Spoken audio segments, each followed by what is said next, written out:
सास हो तो ऐसी। दोपहर का वक्त था। सरोजनी जी अपने कमरे में आराम कर रही थी।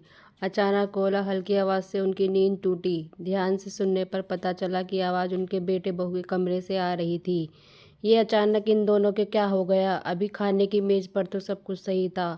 सोचती हुई सरोजनी जी उनके कमरे में जाने के लिए उठी थी कि फिर उन्हें ख्याल आया कि पति पत्नी के बीच उन्हें नहीं बोलना चाहिए। आपस की बात उन्हें आपस में सुलझानी चाहिए। यह सोचकर उन्होंने अपने कदम रोक लिए। धीरे धीरे बेटे विवान और बहू में वेदिका में आवाज़ आई और तेजी से साथ साथ सरोजनी जी की बेचैनी बढ़ती ही जा रही थी। अचानक ही वेदिका की आवाज़ उनके कानों में पड़ी। खबरदार विवान, अगर तुमने मुझ पर हाथ उठाने की कोशिश की। ये सुनकर सरोजनी जी अपने आप को रोक नहीं सकी और उनके कमरे की तरफ बढ़ गई। जब वो वहां पहुंची तब उन्होंने देखा विवान वेदिका पर हाथ उठाने ही वाला था। इससे पहले कि वेदिका कोई प्रतिक्रिया करती, सरोजनी जी ने बीच में आकर विवान का हाथ पकड़ लिया। इससे पहले कि विवान और वेदिका को कुछ समझ पाते, सरोजनी जी के हाथ विवान के गाल पर एक जोरदार थप्पड़ पड़ गया। माँ, आपने मुझ पर हाथ उठाया क्यों? विवान ने रुआसे स्वर में कहा। सरोजनी दी अपने गुस्से को जाहिर करती हुई बोली, क्योंकि तूने आज मेरी परवरिश को गाली दी है। विवान, तेरी हिम्मत कैसे हुई अपनी पत्नी पर हाथ उठाने की? यही सिखाया है मैंने तुझे? पर माँ, आपको पूरी बात मालूम ही नहीं है। आप सुन तो लीजिए कि क्या हुआ है, विवान ने गुस्से से वेदिका की तरफ देखते हुए कहा। सरोजनी जी वेदिका के पास खड़ी होती हुई बोली, मुझे नहीं जाननी कोई बात। पति पत्नी के बीच की बात आपस में ही रहनी चाहिए। मैं अगर जानती हूँ तो बस इतना कि मैंने किसी को भी मेरे घर की लक्ष्मी का अपमान करने का हक नहीं दिया है।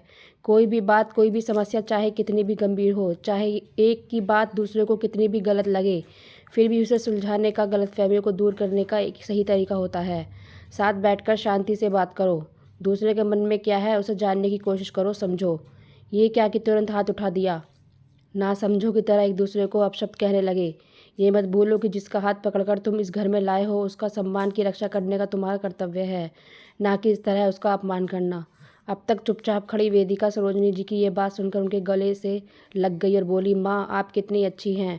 मैं तो सोच रही थी कि सभी माओं की तरह आप भी अपने कुछ समझे जाने अपने बेटे की पक्ष लेंगी। मैं किसी का पक्ष नहीं ले रही बेटी, मैं बस यही सही के पक्ष में हूँ। अगर तुम मेरे सामने गलत करोगी तो मैं तुम्हें भी डांटूंगी। मुझे फेमिनिस्ट की बड़ी बड़ी बातें करना नहीं आता। मैं बस इतना ही जानती हूँ कि अगर स्वयं एक स्त्री होकर भी मैं दूसरी स्त्री के सम्मान को अपने सामने कुचलते हुए देखती रहूँ तो लानत है मेरी अस्तित्व पर, फिर चाहे उस सम्मान को कुचलने वाला मेरा बेटा ही क्यों ना हो। सरोजनी जी ने वेदिका के सर पर हाथ रखते हुए कहा। अपनी माँ की बातें सुनकर विवान को अपनी हरकत पर शर्मिंदगी महसूस हो रही थी। वो सोचने लगा, आखिर वेदिका की गलती ही क्या थी? उसने बस इतना ही तो कहा था कि कल से एक हफ्ते तक उसके दफ्तर में ज़्यादा काम है तो उसे सुबह जल्दी निकलना पड़ेगा, इसलिए वो अपने दफ्तर जाते वक्त उसके लिए भी घर से खाना का डब्बा लेता आए।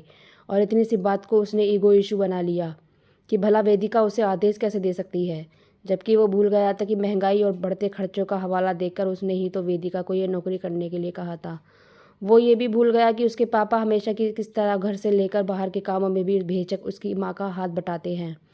उन्होंने हमेशा उसे भी यही सिखाया है। विवान को एहसास हो रहा था कि उसने सचमुच अपने माता पिता की परवरिश को शर्मिंदगी किया था। गलती का एहसास होते ही विवान ने बिना किसी देरी के वेदिका से माफ़ी मांगते हुए कहा, वेदिका, हो सके तो मुझे माफ़ कर देना। आगे से मैं ऐसी बेवकूफ़ी वाली हरकत कभी नहीं करूँगा। बस आज आखिरी बार मुझे माफ़ कर दो। अपनी बात कहते कहते विवान की आंखों से आंसू की धारा बह चली। उसके आंसू पहुँचते हुए वेदिका बोली, मुझे भी माफ़ कर दो। मैंने भी गुस्से में तुमसे न जाने कुछ कह दिया। अपने बेटे बहू के बीच सब कुछ ठीक देखकर सरोजनी देवी अपने कमरे की तरफ जा रही थी कि वेदिका ने उनका हाथ थाम लिया और बोली, माँ, आप जैसी सास और माँ हो तो कभी किसी बहू बेटी के साथ कुछ गलत नहीं हो सकता। आज मुझे एहसास हुआ कि सास से ही ससुराल का असली सुख है। सरोजनी जी की कुछ कहने ही वाली थी कि उनके पति नवीन जी, जो ना जाने कब से आकर चुपचाप इन तीनों की बातें सुन रहे थे, बोले, अच्छा बहू, बस सास से ससुराल है ना? तो फिर मैं जो ये तुम्हारे लिए समोसे लाया हूँ, इसे मैं और विवान खा लेते हैं। तुम्हारे लिए तो तुम्हारी सासू माँ हैं। उनकी बात सुनकर सभी हंस पड़े। वेदिका उनके हाथों से समोसे का पैकेट लेते हुए बोली, नहीं नहीं पापा, मैं अपनी गलती सही कर लेती हूँ।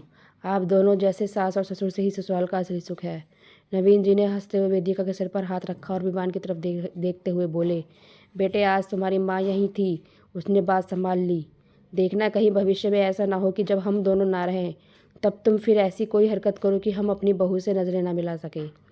उनके गले लगते हुए विवान ने कहा, नहीं नहीं पापा, मैं भरोसा दिलाता हूँ, अब ऐसा कभी नहीं होगा। हम सचमुच बहुत भाग्यशाली हैं कि हमारे पास हमारे दोनों माता पिता हैं।